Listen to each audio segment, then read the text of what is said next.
Assalamualaikum warahmatullahi wabarakatuh. Alhamdulillahi ala ihsanih wa syukru lahu ala taufiqihi wa amtinanih wa asyhadu an la ilaha illallah wahdahu la syarika lahu ta'ziman li sya'nih wa asyhadu anna Muhammadan abduhu wa rasuluhu da'ila ridwanih. Allahumma shalli alaihi wa ala alihi wa ashabihi wa ikhwani. Para pemirsa Radio Roja TV dimanapun Anda berada, kita melanjutkan bahasan kita dari tafsir surat Al-Ahzab.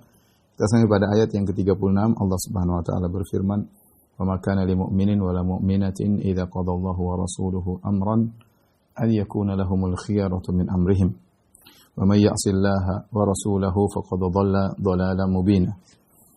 Di sini Allah Subhanahu wa taala berfirman, ya, dan tidak patut bagi seorang lelaki mukmin, demikian juga tidak patut bagi wanita mukminah, ya, kalau Allah dan Rasulnya sudah menetapkan suatu perkara, an yakuna lahumul khiyaratu min amrihim, maka mereka memiliki pilihan yang lain selain pilihan Allah Subhanahu wa taala. Wa may ya'sillaha wa rasulahu faqad dhalla dhalalan mubina. Barang siapa yang bermaksiat kepada Allah dan Rasulnya, maka sungguh dia telah sesat dengan kesesatan yang nyata, mubinan ay bayyinan. Ayat ini disebutkan oleh para ahli tafsir, sebab nuzulnya adalah ketika Nabi sallallahu alaihi wasallam mengkhitbah Zainab bintu Jahshin untuk Zaid bin Harithah. Untuk Zaid bin Harithah. Kita tahu Zaid bin Harithah adalah seorang budak, ya. Sudah pernah kita sampaikan, dia adalah seorang budak yang dibeli oleh Hakim bin Hizam, Hakim bin Hizam, yang dia merupakan ponakan dari Khadijah. Kemudian dia menghadiahkannya kepada Khadijah, Zaid bin Harithah. Kemudian Khadijah menghadiahkan budaknya kepada Nabi sallallahu alaihi wasallam. Kemudian Nabi sallallahu alaihi wasallam memerdekakan Zaid bin Harithah. Jadi asalnya budak. Kemudian Nabi memerdekakan, kemudian Nabi mengangkat dia menjadi seorang anak sehingga orang-orang memanggilnya Zaid bin Muhammad. Dan ini adalah tradisi yang terjadi di orang-orang Arab ketika itu, suku Arab. Kalau seorang mengangkat anak, ya maka dinisbahkan kepada bapak angkatnya. Sehingga orang-orang manggilnya Zaid bin Muhammad, bukan lagi Zaid bin Harithah Al-Kalbi, tapi Zaid bin Muhammad, ya. Dan ini tradisi yang tersebar, ya. Tetapi dia asalnya budak. Kemudian Nabi SAW melamarkan Zaid untuk Zainab bintu Jahshin. Siapakah Zainab bintu Jahshin? Zainab bintu Jahshin adalah sepupu Nabi SAW. Karena Zainab bintu Jahshin ibunya namanya Umaymah bintu Abdul Muttalib. Umaymah bintu Abdul Muttalib. Jadi ibunya Zainab adalah saudaranya bapaknya Nabi SAW, ya, karena bapaknya Nabi Abdullah bin Abdul Muttalib. Dia punya saudari perempuan namanya Umaymah bintu Abdul Muttalib. Nah, Umaymah ini punya putri namanya Zainab. Nabi SAW sudah kenal Zainab karena dahulu belum ada ayat hijab, dan Nabi sudah tahu Zainab bagaimana tipenya, bagaimana wajahnya. Nabi tahu karena sepupu Nabi SAW, hubungan kerabat dekat dengan Nabi sallallahu alaihi wasallam, ya, hubungan kerabat dekat dengan Nabi sallallahu alaihi wasallam. Ketika Nabi sallallahu alaihi wasallam datang untuk melamar Zainab, Zainab menyangka, sebagaimana disebut dalam riwayat, Zainab menyangka Nabi ingin melamar dia. Ternyata bukan untuk Nabi sallallahu alaihi wasallam, tapi untuk anak angkatnya Zaid bin Muhammad, yaitu Zaid bin Harithah. Tentu ini perkara yang berat bagi seorang wanita seperti Zainab binti Jahshin, yang adalah seorang wanita Quraisy, ya, apalagi kakeknya adalah Abdul Muttalib, ya, pemimpin kota Mekah, ya, terkenal, ya. Kemudian harus menikah dengan seorang budak yang baru merdeka, ya. Maka berat bagi Zainab bintu Jahshin. Dan saudaranya juga merasa berat, ya. Saudara laki-lakinya Zainab juga berat melepaskan Zainab untuk menikah dengan Zaid bin Muhammad atau Zaid bin Harith. Akhirnya Allah turunkan firman-Nya, "Wa ma kana lil mu'minin wa la mu'minatin idza qadallahu wa rasuluhu amran ay yakuna lahumul khiyaratu min amrihim." Tidak pantas bagi atau tidak sepatutnya bagi seorang mukmin dan seorang mukminah jika Allah dan Rasulnya sudah memutuskan suatu perkara, an yakuna lahumul khiyaratu. Al-khiyarah adalah masdar dari wazan fi'alah yang maknanya adalah tafa'ul, sama seperti tiyarah maknanya tatayyur. Jadi al-khiyarah sini maknanya adalah takhayyur, maknanya al-ikhtiyar, ya. Al-khiyarah, kemudian takhayyur maksudnya ikhtiar. maka maknanya tidak pantas bagi seorang lelaki mukmin atau wanita mukminah ya, jika telah Allah dan Rasulnya memutuskan suatu perkara, mereka memiliki pilihan lain, ya, pilihan lain dari urusan mereka. Ya, dan di sini Allah mengatakan an yakuna lahumul khiyaratu min amrihim. Min amrihim harusnya kalau secara lafal min amrihi, karena dari urusannya ini kembali kepada lelaki mukmin atau wanita mukminah, dan dia adalah mufrad, harusnya kembali ayakuna lahu an yakuna lahu al khiyaratu ya.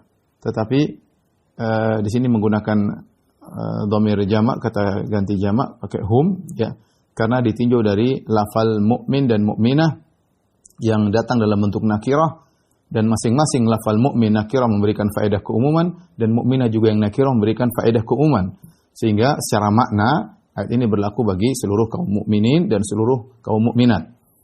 Makanya Allah menggunakan dhamir jamak. Saya ulangi, Allah menggunakan dhamir jamak karena meninjau dari makna ayat ini tidak pantas bagi mukmin mana saja atau seluruh kaum mukminin, dan tidak pantas bagi seluruh kaum mukminat ya. Kalau Allah dan Rasulnya sudah memutuskan satu perkara, maka mereka punya pilihan yang lain, ini tidak pantas ya. Kemudian di sini kita tahu bahwasanya Nabi sallallahu alaihi wasallam yang meminta agar Zainab menikah dengan Zaid bin Muhammad, tetapi Allah menyandarkan keputusan Nabi tersebut dengan keputusan Allah dan Rasulnya, karena kalau dalam masalah urusan syariat, keputusan Nabi itu adalah keputusan Allah Subhanahu wa taala. Taat kepada Nabi, taat kepada Allah. Wa may yuti'ir rasula faqad ata Allah. Barang siapa taat kepada Rasul, maka dia telah taat kepada Allah Subhanahu wa taala. Ya, barang siapa sebaliknya bermaksiat kepada Rasul, maka dia telah bermaksiat kepada Allah Subhanahu wa taala. Makanya setelah itu Allah berfirman, "Wa may ya'sillaha wa rasulahu." Barang siapa bermaksiat kepada Allah dan Rasulnya, faqad dhalla dhalalan mubina. Maka dia telah sesat dengan kesesatan yang nyata ya. Mubinan berasal dari fi'il abana, dan abana ini terkadang fi'ilnya muta'addi dan terkadang fi'ilnya lazim. Kalau fi'il muta'addi dia membutuhkan objek. Nah, seperti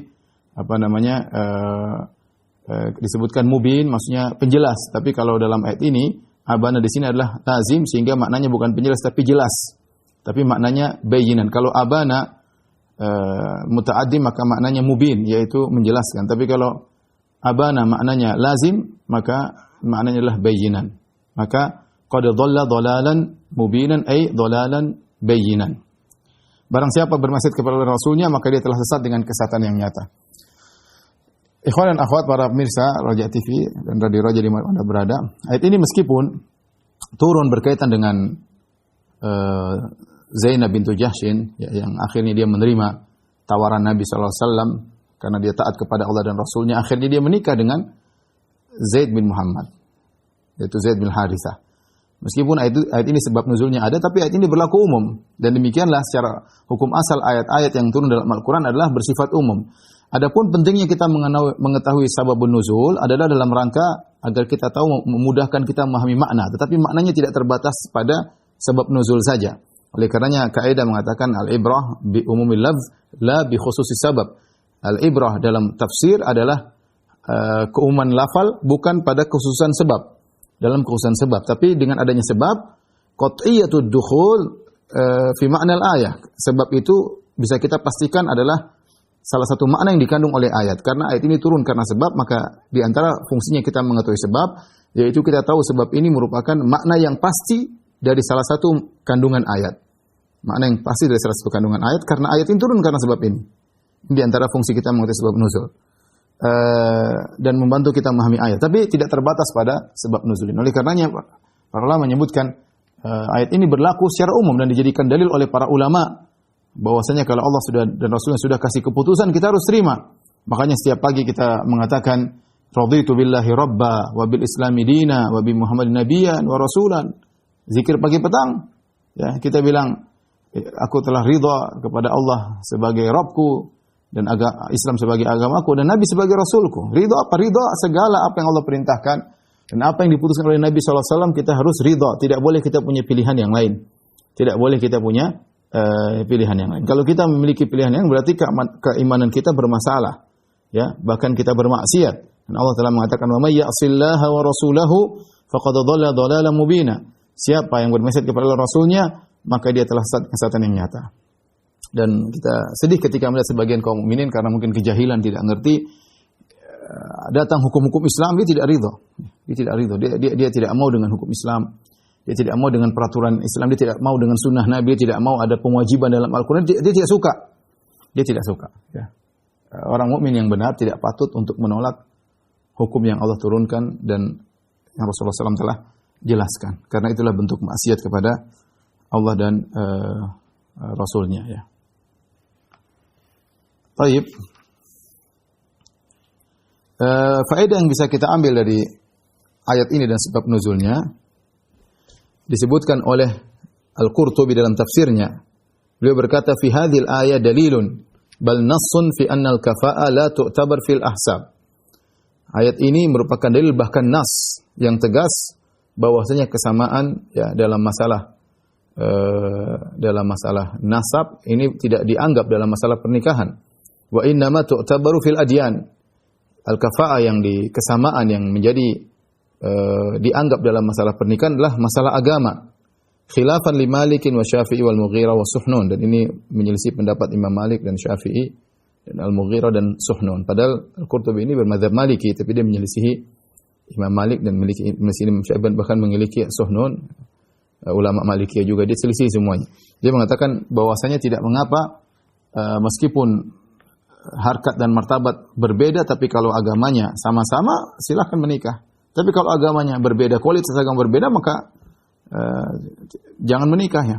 Oleh karenanya Nabi SAW ketika berbicara tentang dinikahkan wanita, waktu seorang laki mencari wanita, Nabi SAW tungkahul mar'ah li arba', bahwasanya wanita dinikahi karena 4 perkara. Di antaranya li jamaliha wa li maliha wa li hasabiha, karena wajahnya, karena kecantikannya, karena hartanya, kemudian karena kedudukannya, martabatnya. Kemudian kata Nabi SAW, wa li diniha, karena agamanya. Fadhfar bidzatid din taribat yadak, maka pilihlah, dapatlah engkau wanita karena agamanya, kalau tidak kau akan merugi, tanganmu di tanah, maksudnya kau akan merugi. Ini menunjukkan yang menjadi perhatian Nabi adalah masalah agama. Ini yang penting, yang butuh kafa'ah adalah masalah agama. Dan kemudian beliau menyebutkan dalil-dalil yang banyak, Al-Qurtubi rahimahullah, bahwasanya al-mawali, yaitu orang-orang yang dahulunya budak kemudian dibebaskan, budak yang sudah merdeka, tapi asalnya mereka budak, mereka menikah dengan wanita-wanita Quraisy. Dengan wanita-wanita Quraisy. Contohnya ini Zaid budak, ya. Budak ya rendahan. Secara nasab, secara hasab atau secara martabat rendah. Kemudian menikah dengan Zaid bintu Jahsyin. Zaid bintu Jahsyin Quraisyiyah. Ya, sepupunya Nabi sallallahu alaihi wasallam. Kemudian Al-Miqdad bin Al-Aswad juga demikian. Menikah dengan Dhuba'ah binti Zubair, menikah dengan putrinya Zubair bin Al-Awwam. Kemudian Abu Hudzaifah menikahkan Salim, yaitu budak juga, budaknya Abu Hudzaifah, menikah dengan Hind bintil Walid bin Utbah, Quraisyiyah. Kemudian juga Bilal Habasyi menikah dengan saudarinya Abdurrahman bin Auf. Bilal berkulit hitam, Habasyi, menikah dengan wanita Quraisyiyah, yaitu saudarinya Abdurrahman bin Auf. Dan ini menunjukkan bahwasanya yang menjadi patokan adalah agama. Menjadi patokan adalah agama. Dan contoh-contoh banyak sekali ya. Contoh-contoh banyak sekali. Nanti juga demikian Usama, anaknya Zaid bin Harithah, Usama bin Zaid bin Harithah, menikah dengan Fatimah bintu Qais. Fatimah bintu Qais Al-Fihriyah Al-Quraisyiyah. Fatimah bintu Qais sebelumnya suaminya dari Bani Makhzum, yaitu kabilah yang hebat dari orang-orang Quraisy. Kemudian setelah dicerai, dia menikah dengan Usama. Rasulullah SAW menyuruh dia untuk menikah dengan Usama, ingkahi Usama. Tadinya dia tidak mau, tapi kan Rasulullah SAW karena mungkin Usama hitam ya, Usama hitam, kemudian anaknya bekas budak ya. Tapi akhirnya dia menikah dan akhirnya mendapat keberkahan dengan menikah dengan Usama bin Zaid radhiyallahu taala anhuma. Tapi intinya berbeda antara secara apa orang bilang bobotnya beda ya, atau bibitnya beda ya. Demikian juga tidak mengapa secara Islam seorang yang misalnya bukan dari kalangan Ahlul Bait menikah dengan wanita Ahlul Bait ya. Atau sebaliknya, yang penting adalah agama. Allah Subhanahu wa taala berfirman, "Inna akramakum indallahi atqakum." Sungguhnya yang paling mulia di antara kalian yang paling bertakwa. Oleh karenanya Umar bin Khattab radhiyallahu taala anhu ya menikah dengan siapa? Menikah dengan Ummu Kulsum. Ummu Kulsum adalah putrinya Ali dan Fatimah, ya. Ali dan Fatimah, Ali Ahlul Bait, Fatimah Ahlul Bait, menikah punya anak di antaranya Hasan, Husain dan Ummu Kulsum. Ummu Kulsum berarti dia syarifah, keturunan Nabi SAW karena dia adalah anak dari Fatimah dan Ali. Kemudian nikah dengan Umar bin Khattab. Umar bin Khattab Quraisy, ya. Al-Adawi, tapi dia bukan Ahlul Bait. Menikah dengan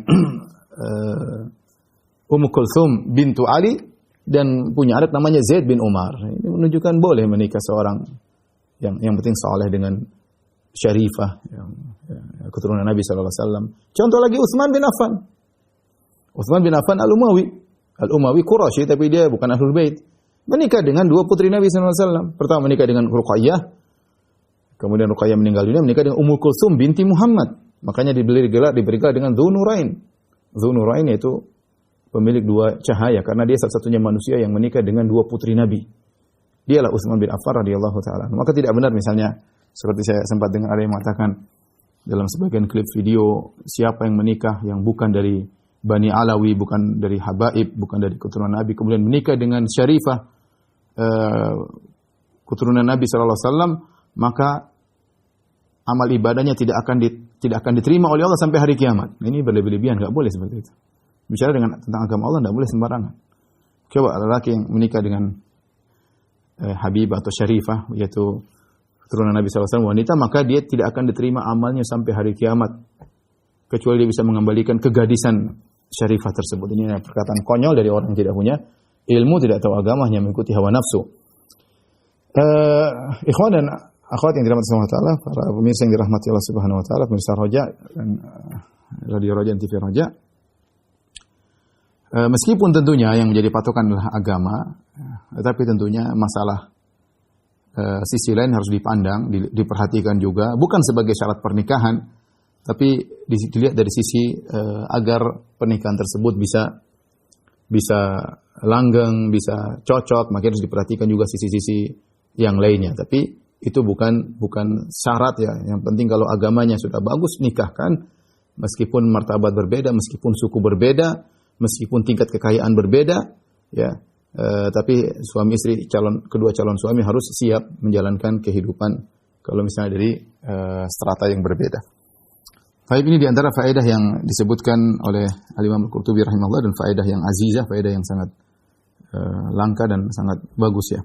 Kemudian Al-Imam Al-Qurtubi melanjutkan menafsirkan atau Allah Subhanahu wa taala melanjutkan ayatnya, ayat 37, kata Allah Subhanahu wa taala, "Wa idz taqulu lilladzi an'ama Allahu 'alaihi wa an'amta 'alaihi amsik 'alaika zawjaka wattaqillah."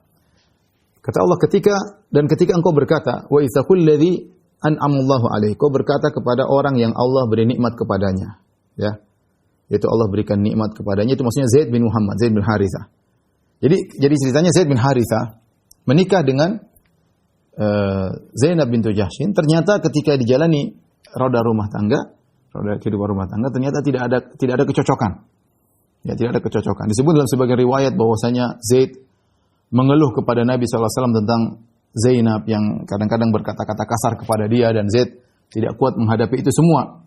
Maka dia datang kepada Nabi SAW menyampaikan curhatnya, dia ingin menceraikan Zainab. Dia ingin menceraikan Zainab bintu Jahsyin karena memang benar Zainab bintu Jahsyin seorang wanita yang cantik jelita, tapi tidak pas dengan Zaid bin Muhammad karena Zainab berkata-kata kasar. Sebagian riwayat menyebutkan demikian. Wallahu a'lam akan kesahihan riwayat tersebut.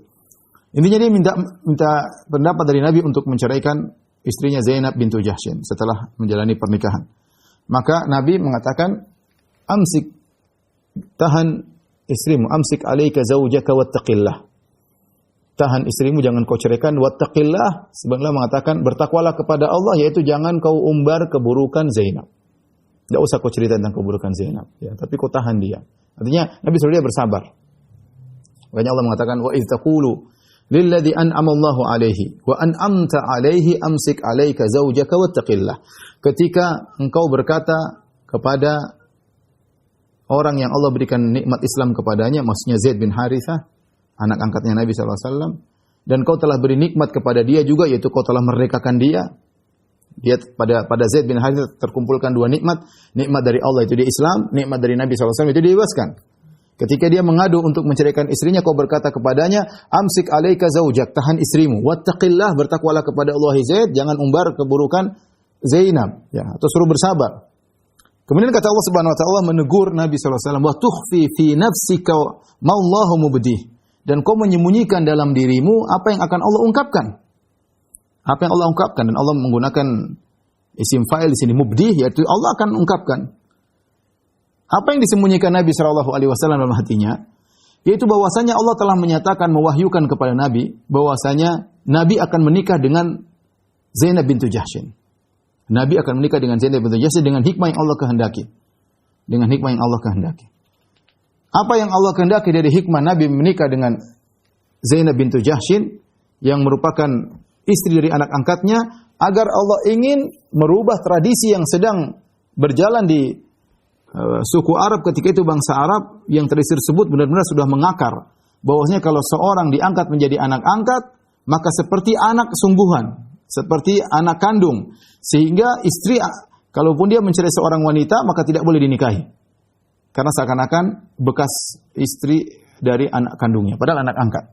Maka Allah Subhanahu wa taala ingin menghancurkan atau merubah tradisi yang sedang terjadi di masyarakat. Tapi cara Allah untuk merubah tradisi tersebut dengan langsung menyuruh Nabi menikah dengan Zainab bintu Jahsyin. Dengan menyuruh Nabi sallallahu alaihi wasallam menikah dengan Zainab bintu Jahsyin. Nah, Nabi sudah tahu bahwasanya dia bakalan menikah dengan Zainab bintu Jahsyin, tapi harusnya dia berkata kepada Zaid bin Harithah, ya sudah, ceraikan saja. Kenapa? Karena dia tahu dia akan menikah dengan Zaid bintu Jahsyin. Tetapi dia Nabi tidak berani ngomong, khawatir omongan-omongan orang-orang munafik, karena orang munafik menunggu kesalahan Nabi, apalagi Nabi kemudian menyelisih tradisi kebiasaan orang Arab. Ternyata Muhammad menikah dengan bekas istri anaknya. Dan ini bahan cercaan dari orang munafik. Dan Nabi tidak mau dicela, ya. Karena ini perkara yang berat. Akhirnya Nabi SAW menyembunyikan dalam dirinya, Nabi tidak mengungkapkan. Bahkan Nabi berkata kepada Zaid bin Harithah, sabar, ya, tahan istrimu. Seharusnya Nabi mengatakan, tidak apa-apa ya, kalau memang sulit, cerai, tidak apa-apa. Karena Nabi akan menceraikannya. Di sini Allah tegur Nabi SAW, kata Allah, wa tukhfi fi nafsika ma Allahu mubdih. Dan kau sembunyikan dalam dirimu apa yang Allah akan ungkapkan, apa yang kau sembunyikan tersebut. Wa takhshan nasa wallahu ahaqqu an takhsha. Dan kau takut kepada orang-orang, sementara Allah lebih utama untuk kau takuti. Ya, harusnya sampaikan saja, tidak usah kau sembunyikan. Ya. Adapun riwayat-riwayat disebut oleh sebagian ahli tafsir, disebutkan dalam sebagian riwayat di Tabari, kemudian dalam sebagai banyak ahli tafsir menyebutkan, ya, bahkan disebutkan juga oleh tafsir Jalalain, ya, bahwasanya apa yang disembunyikan oleh Nabi, katanya Nabi SAW suatu hari melihat Zainab bintu Jahsyin, ternyata Zainab bintu Jahsyin sangat cantik jelita. Akhirnya Nabi mencintai Zainab bintu Jahsyin, padahal Zainab bintu Jahsyin adalah istri dari anak angkatnya. Tapi Nabi sudah jatuh cinta. Dan kerinduan inilah yang Nabi simpan. Sehingga ketika Zaid ingin menceraikan Zainab, harusnya dia mengatakan ceraikan saja supaya Nabi menikahi. Tapi Nabi malu, ya. Padahal Nabi sudah jatuh cinta kepada Zainab bintu Jahsyin. Ini dibantah oleh para ulama, dan ini adalah riwayat yang tidak pantas untuk dimasukkan dalam buku tafsir sebagaimana perkataan Ibnu Katsir. Meskipun banyak ahli tafsir menyebutkan riwayat ini, namun ini dibantah oleh Ibnu Katsir. Ibnu Katsir mengatakan ini harusnya dibuang riwayat seperti ini karena tidak pantas bagi kedudukan Nabi sallallahu alaihi wasallam, ya. Oleh karena dibantah oleh para ulama seperti Al-Qadhi Iyad, Al-Qushairi, ya. Kemudian Ibnu Hajar, ya. Mereka bantah riwayat ini tidak benar, riwayat ini, ya. Seakan-akan Nabi sallallahu alaihi wasallam jatuh cinta sama istri orang, kemudian Nabi pendam rasa cinta tersebut, dan yang menunjukkan tidak benar, mereka mengatakan dalam riwayat tersebut, riwayat yang lemah ini, Nabi melihat, Nabi ternyata baru tahu kecantikannya Zainab bintu Jahsyin. Ini dusta jelas. Kenapa? Karena Nabi sudah tahu Zainab bintu Jahsyin dari awal, ini sepupunya. Kan kita katakan Zainab bintu Jahsyin ibunya Umaymah bintu Abdul Muttalib, sepupu Nabi, dan Nabi tahu sejak kecil siapa Zainab bintu Jahsyin. Ya, bukan Nabi tidak tahu, ya, Nabi sudah tahu. Tetapi yang Nabi sembunyikan bukan kerinduannya kepada Zainab, bukan jatuh cinta kepada Zainab, bukan. Tetapi adalah karena Allah sudah menyatakan kau akan menikah dengan Zainab. Tujuan apa Allah membuat Nabi menikah dengan Zainab? saya katakan tadi, karena ada tradisi yang tidak benar yang berjalan di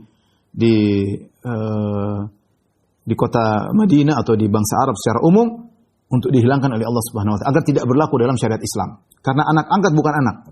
Anak angkat bukan angkat, tidak mendapat warisan dan tidak berlaku mahram. Anak angkat tidak boleh mengambil nasab dari bapak angkatnya, enggak boleh. Ini ingin dibantah oleh Allah Subhanahu wa taala. Dan ini salah satu metode Allah dalam menghilangkan tradisi, tapi metodenya langsung dengan anti mainstream ya. Ini Allah punya hikmah dalam hal ini. Ya, oleh karenanya terkadang Nabi SAW juga melakukan demikian. Contoh, misalnya Nabi SAW menikah dengan Aisyah radhiyallahu taala anha di bulan Syawal. Wa bana biha fi Syawal. Dan Nabi juga menggauli Aisyah di bulan Syawal. Padahal ketika itu orang-orang sedang menganggap sial orang yang menikah di bulan Syawal atau serumah dengan seorang wanita di bulan Syawal. Tersebar di masyarakat tatoyur bahwasanya sial kalau menikah di bulan Syawal. Maka Nabi ingin menghilangkan tradisi tersebut, Nabi nikahi Aisyah di bulan Syawal. Agar orang tahu bahwasanya tidak ada tatayur dalam bulan Syawal. Bahkan Aisyah mengatakan, saya yang harusnya paling dicintai oleh Nabi, padahal saya menikah di bulan sial menurut orang-orang Arab. Ternyata tidak sial, justru Aisyah yang paling dicintai, justru Nabi dirawat di Aisyah di akhir hayatnya, justru Nabi SAW meninggal di rumah Aisyah dan dikuburkan di rumah Aisyah. Berarti itu tidak benar. Sama, ketika Nabi SAW tersebar di kalangan orang-orang Arab dan mereka sejak dahulu, sejak zaman jahiliyah sudah haji dan umrah. Ketika bulan Dzulqa'dah mereka tidak mau umrah. Menurut mereka umrah di bulan Dzulqa'dah adalah suatu kemungkaran. Sehingga karena sebentar lagi haji bulan Dzulhijjah, ya. Maka Nabi SAW menyuruh para sahabat umrah di bulan Dzulqa'dah. Nabi keluar dari kota Madinah menuju Mekah sekitar tanggal 25 Dzulqa'dah. Kemudian sampai di Mekah tanggal 4 Dzulhijjah. Kemudian Nabi suruh sahabat untuk umrah. Kenapa? Ada tradisi yang ingin Nabi hilangkan. Nabi suruh sahabat umrah. Sahabat tadinya berat, Nabi suruh umrah semua. Ya. Yang punya hewan yang tidak bawa hewan maka segera umrah, cukur rambut, bertahallul. Bukan cuma itu, Nabi tidak bisa, karena Nabi bawa hewan. Bukan cuma itu, bahkan Nabi SAW menyuruh para sahabat untuk mendatangi istri-istri mereka sebelum pergi ke Mina. Dan ini suatu perkara yang tidak pernah diketahui oleh orang-orang Arab sebelumnya. Dan mereka ini suatu kemungkaran bagaimana berumrah di bulan Dzulqa'dah, kemudian menggauli istri sebelum haji. Ini aneh bagi mereka. Nabi suruh sahabat untuk menggauli istri mereka.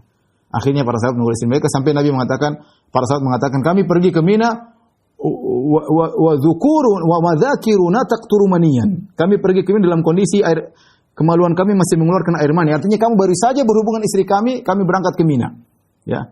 Ini contoh maksud saya, ketika Nabi SAW ingin merubah suatu tradisi, Nabi anti mainstream, langsung melawan arus yang sedang terjadi agar berubah secara kalau kita bahasa kita secara secara masif agar ramai. Dan itu dilakukan oleh Nabi SAW. Di antaranya ini Allah Subhanahu wa taala sekarang Allah yang menyuruh Nabi untuk menikah dengan bekas istri anak angkatnya. Supaya apa? Supaya benar-benar tertanam dalam jiwa-jiwa kaum muslimin bahwasanya anak angkat itu bukan anak kandung, tidak boleh ada nasabnya dan tidak boleh mewarisi, mengambil warisan. Dan kalau dia juga kalau wanita bukan mahram, kalau dia punya istri maka istrinya halal saat ini sudah dicerai. Dan itu Allah suruh Nabi yang mempraktekannya, ya. Dan ini berat. Makanya Nabi SAW wa tukhfi fi nafsika ma Allahu mubdi. Makanya Nabi mau sampaikan ke Zaid, Nabi malu nanti diomongin sama, ini melawan tradisi, akan dikata-katain oleh karena Nabi orangnya sangat pemalu, ya. Disebut dalam hadis Nabi SAW asyaddu hayaan, ya. Rasulullah SAW sangat lebih malu daripada gadis pingitan di tempat pingitannya, ya. Kemudian kata Allah Subhanahu wa taala, "Falamma qada Zaidun minha wataran zawwajnakaha." Ketika Zaid bin Harithah telah menyelesaikan hajatnya dari Zainab, yaitu telah menyelesaikan hajat dari Zainab, yaitu telah menggaulinya, kemudian telah menceraikannya, kemudian telah habis masa iddahnya, kata Allah, "Zawwajnakaha," kami nikahkan engkau dengan Zainab. Likaila yakuna 'alal mu'minina harajun fi azwaji adiyaihim idza qadaw minhunna watara. Agar tidak ada rasa berat, rasa ragu-ragu bagi kaum mukminin kalau ingin menikah dengan bekas istri-istri anak-anak angkat mereka, karena banyak di antara mereka anak angkat punya anak angkat banyak, ya. Seakan-akan anak angkatnya kalau punya istri, istrinya juga mahram. Enggak. Agar tradisi ini hilang. Makanya kata Allah, likaila yakuna 'alal mu'mini harajun fi azwaji adiyahim idza qada minhunna watara. Agar kalau mereka ingin menikah dengan bekas istri dari anak-anak angkat mereka tidak jadi masalah. Wa kana amrullahi maf'ula, dan keputusan Allah pasti terjadi. Ya. Allah sudah menentukan hal ini ya. Baik, ikhwan dan akhwat para mirsa Raja TV dan Raja yang dirahmati Allah Subhanahu wa taala ya. Jadi pendapat yang benar tadi yang sudah kita sebutkan, yang Nabi sembunyikan bukanlah jatuh cintanya kepada Zainab sebagaimana disebut oleh sebagian tafsir. Ini perkataan yang buruk seperti perkataan Ahlul Kitab terhadap Nabi Daud yang dia jatuh cinta kepada istri anak buahnya ya sampai akhirnya berzina. Itu perkataan yang ada dalam perjanjian lama ya, dan ini adalah pensifatan yang buruk kepada Nabi Daud alaihissalam ya. Jadi yang benar adalah tadi Nabi SAW tidak mau menyampaikan karena dia malu dikatakan oleh orang munafik akan mencela Nabi SAW. Tapi Allah larang, kata Allah, wa takhshan nas wallahu ahaqqu an takhshah. Kau takut kepada orang-orang munafik ya, ngomongin engkau ya Rasulullah, padahal Allah lebih utama untuk kau takuti ya. Sebagian ulama seperti Nahas menyampaikan bahwasanya apa yang dilakukan Nabi SAW itu bukanlah dosa. Artinya Nabi menyembunyikan tersebut. Kemudian Nabi mengatakan, ya udah Zaid, kamu sabar aja. Ya, ini kan namanya nasihat. Itu Nabi tidak berdosa. Makanya Allah tidak menyuruh Nabi untuk istighfar, tidak. Tetapi Nabi melakukan sesuatu yang lebih utama. Nabi meninggalkan sesuatu yang lebih utama dan Nabi melakukan sesuatu yang kurang utama. Nabi melakukan sesuatu yang kurang utama ya. Baik, setelah Zaid cerai dan habis masa iddahnya, lihat apa yang dilakukan Nabi SAW. Nabi suruh Zaid untuk melamar Zainab untuk Nabi. Jadi kebalik. Tadi awalnya Nabi yang melamar Zainab untuk Zaid, sekarang kebalik. Nabi tidak langsung melamar Zainab. Nabi suruh Zaid ngelamarin Zainab buat Nabi SAW. Dan ini ujian kata para ulama, ujian bagi Zaid. Karena dia harus melamar bekas istrinya untuk orang lain, untuk orang yang sangat mulia Nabi Muhammad SAW. Dan ini ujian bagi Zaid.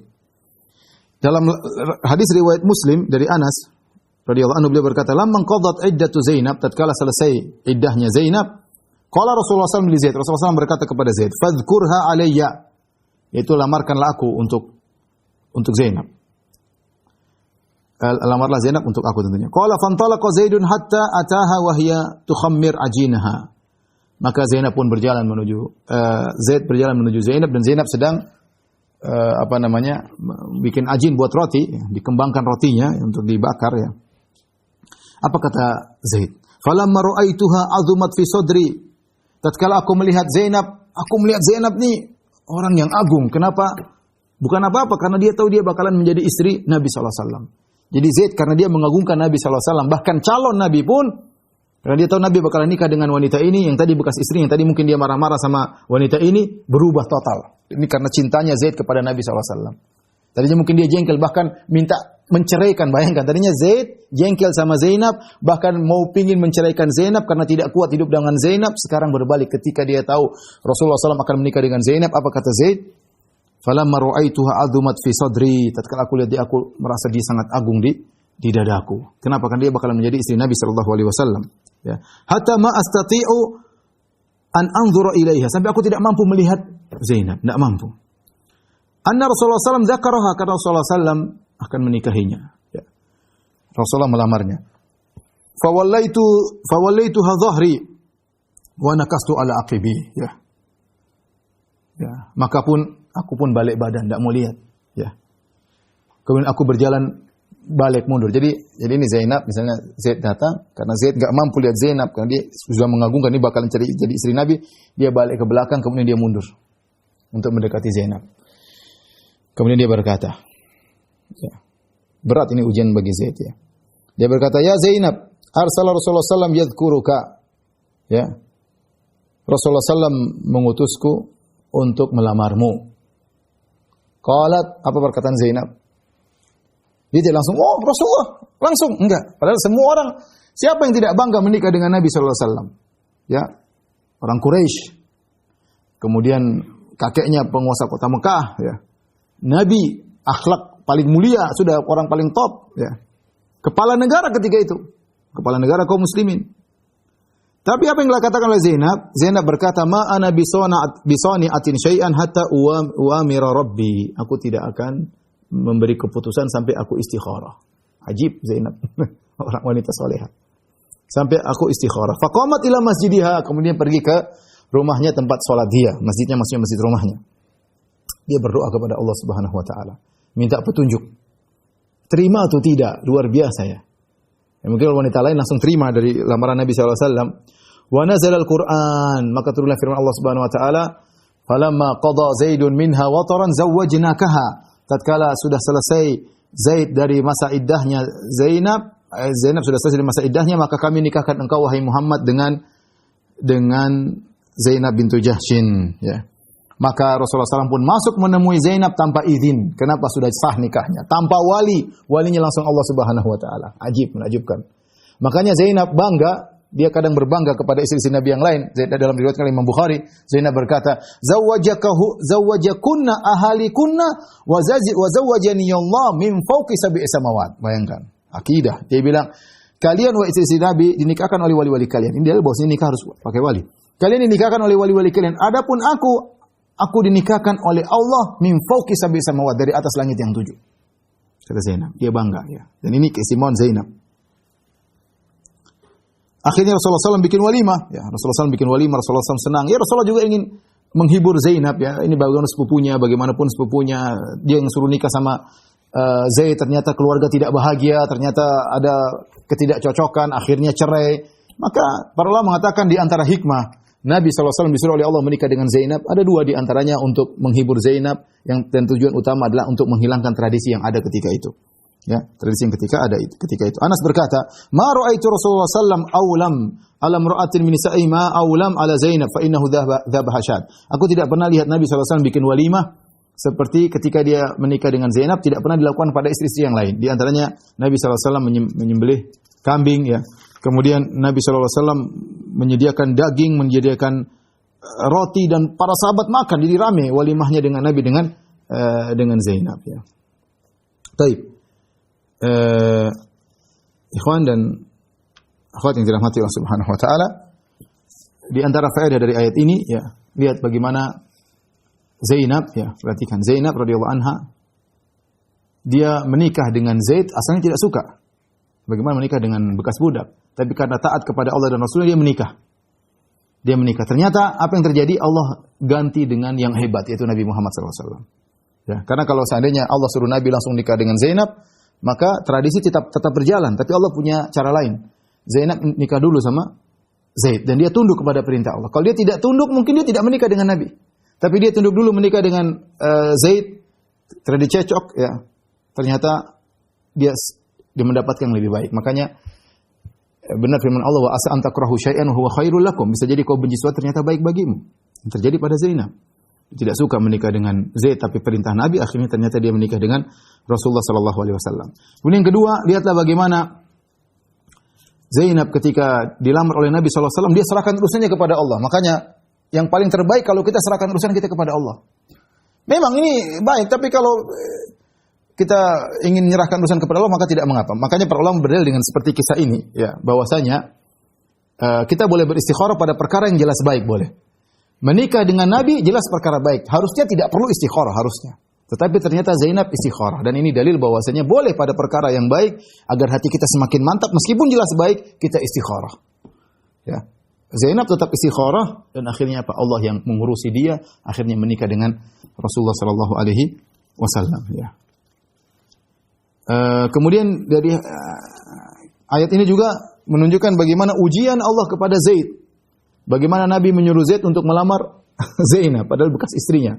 Tapi dia tunduk kepada Nabi SAW, dan dia merubah. Tadinya dia benci kepada Zainab, tapi karena Allah, karena cintanya kepada Nabi SAW, karena pengagungannya kepada Nabi SAW, dia akhirnya mengagungkan bekas istrinya tersebut. Sampai dia tidak mampu untuk melihat. Sampai dia harus jalan mundur, karena dia tahu ini bakalan menjadi istri Rasulullah SAW. Kemudian Allah memberi, ya, makanya ini sama kaedahnya. Wa asa an takrahu syai'an wa huwa khairul lakum. Bisa jadi apa yang kau tidak suka ternyata baik bagimu. Apa yang baik bagi Zaid? Zaid lihat, dia mendapatkan dua ujian. Pertama, dia namanya Zaid bin Muhammad. Zaid bin Muhammad. Dan suatu kebanggaan, nama dia Zaid bin Muhammad. Bahkan kata Ibnu Umar, orang-orang tidak ada yang manggil Zaid dengan Zaid bin Harithah.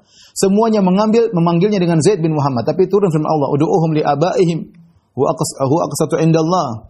Fa illam ta'lamu aba'ahum fa ikhwanukum fid din."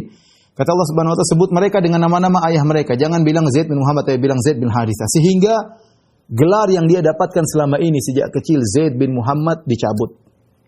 Kembali kepada bapaknya Zaid bin Harithah. Sehingga tidak semulia ketika dia namanya Zaid bin Muhammad. Yang itu ujian pertama. Ujian kedua, dia menikah dengan Zainab bintu Jahsyin, ternyata cerai. Padahal ini Quraisyah, ya, sepupunya Nabi SAW, ternyata cerai. Tetapi apa yang terjadi? Yang terjadi Allah sebut namanya di Al-Quran. Tidak ada nama seorang sahabat pun dalam Al-Quran kecuali Zaid. Bayangkan. Tidak ada. Tidak ada nama orang ya kecuali selain sahabat kecuali Zaid. Dan nama Zaid akan dibaca sampai hari kiamat. Dibaca di masjid-masjid ya. Bayangkan, berarti Allah perhatian khusus tentang dia.